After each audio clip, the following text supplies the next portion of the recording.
Məlum məsələdir ki, günahlar insanın həyatına iz salır. Yəni, pis təsir edir. Bu 100% bu cürdür. Sən Allaha asilik edirsənsə, günahlarla yaşayırsansa, bu sənin həyatını körlüyor. Pis aqibəti var, zərəri var. Təsir edir insanın yaşayışına, həyatına.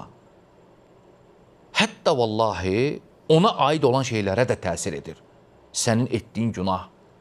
Baxın, məsələn, Fudayl İbn İyad rahiməhullah deyir ki, mən Allaha asilik edəndə onun təsirini evimdədir, xidmətçimdə, zövcəmin üzərində görürdüm, deyir. Pis təsirini heyvanımda, xidmətçimdə, zövcəmdə, övladlarımda və s.